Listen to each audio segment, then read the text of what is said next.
జోగులాంబ గద్వాల జిల్లా కేంద్రంలోని MLA camp కార్యాలయంలో ఎమ్మెల్యే బండ్ల కృష్ణమోహన్ రెడ్డి సమావేశం ఏర్పాటు చేశారు.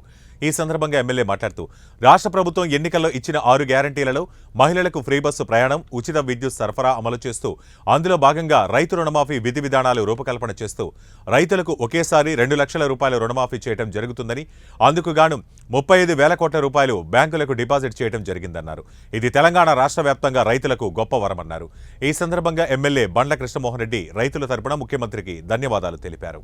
6 గ్యారెంటీల్లో భాగంగా గతంలో కాంగ్రెస్ పార్టీ 6 గ్యారెంటీలకు ప్రజలకు చేస్తామని చెప్పడం జరిగింది. దాంట్లో భాగంలో ఈరోజు రైతు రుణమాఫీ అనేది విధి విధానాలు రూపకల్పన జరిగింది. అలా విధి విధానాల వల్ల యావత్ తెలంగాణ రాష్ట్రంలో రైతాంగానికంతా ఒక గొప్ప వరంగా కాబోతుంది.